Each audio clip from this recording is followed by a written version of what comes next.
So, it's a little late, but I'm feeling great. It's actually been a really good week for me.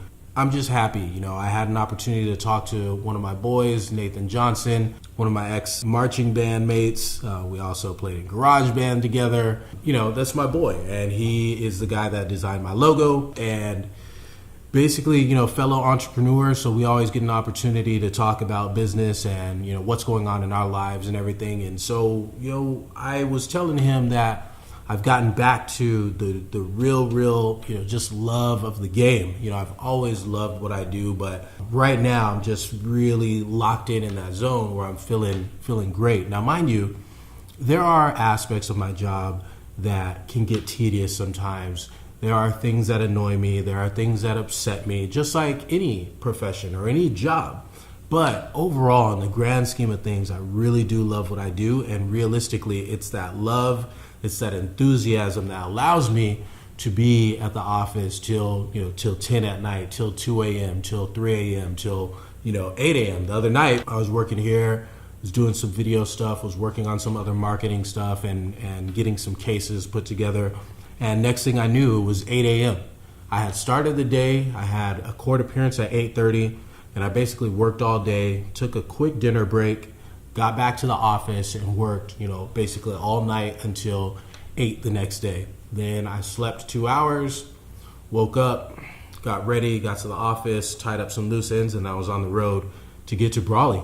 And so there's no possible way to do that. I didn't drink any Red Bull. I didn't drink any coffee. It was just the pure steam of enthusiasm. And I'm telling you, when you have that love for the game, when you truly love what you do, it becomes easy to do things like that. And I always harken back to different greats that play in sports. The biggest name that comes to mind is Kobe Bryant.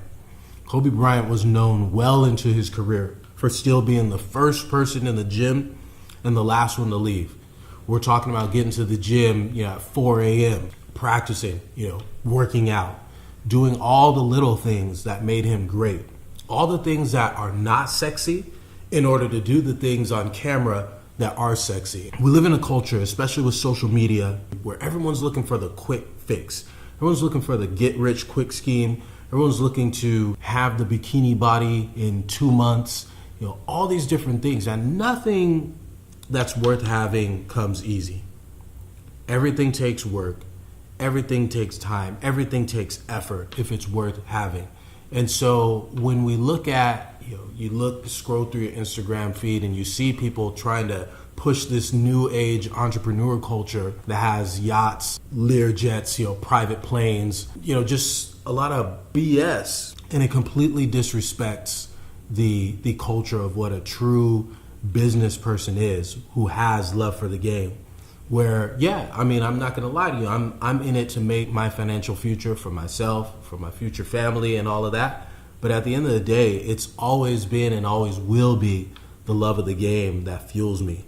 And realistically, if you're in it, whether it's being a lawyer or whatever your profession is, whatever your job is, if you're in it for what you will ultimately get out of it in terms of a paycheck versus really being into that thing, you can't possibly enjoy your work life as much as you could.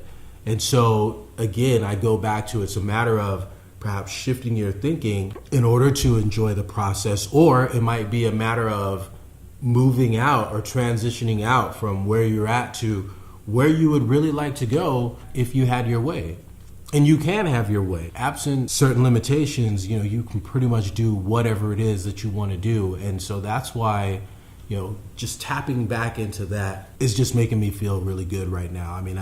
I think back to studying for the bar, and I actually enjoyed the 2 months of studying for the bar. I took the California bar exam, hardest bar in the nation, and I really enjoyed the process. And a lot of people, will call me a nerd. I am a nerd, whatever. I accept that. But sometimes people will get upset because of the amount of stress and pain and heartache that they went through in studying for the bar.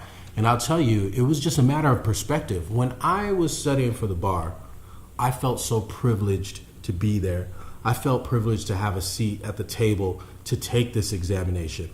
I put things in perspective thinking, Well, I got a chance to go to college.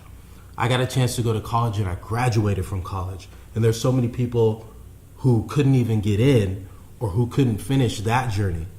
And then I took the LSAT. And before I took the LSAT, I studied for the LSAT.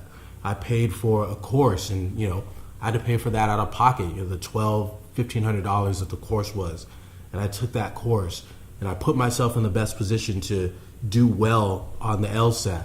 And then after that, I got into law school, right? There's so many people who are not fortunate enough to get into law school. And then when you get into law school, there's an attrition rate.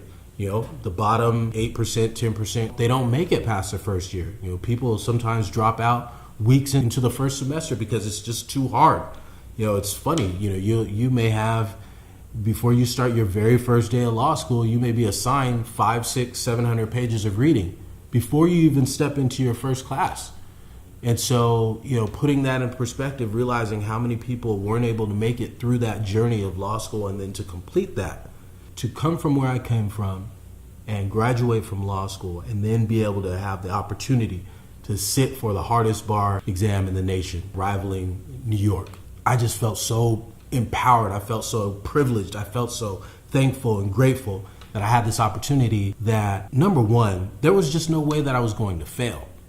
There was no chance because I knew I was going to leave it all out there. I knew I was going to do every single thing that I could to make sure that I passed. I took all the little practice exams. I studied all the books. I did extra. I did more than what was required of me to make sure I was going to put myself in the best possible position for a favorable outcome. And that's the same approach that I take to my practice today. But at the end of the day, that's what made it an amazing journey. It was about the process. And so now, like I said, I have this, just newfound renewal that I have where I'm just really locked in to getting back to the love of the game. And it's just been amazing because it's really falling in love with the process and getting the little things right, getting the little things down, which makes, when you're on the big stage, you've done everything that you can to prepare yourself for the big moment. So to the young law student, to the young med student, to the apprentice learning their trade, I would say just, find a way to fall in love with the game. It's just about the love of the game. And I'm so thankful. I'm so grateful. I know I've been saying that a lot, but it just is the key.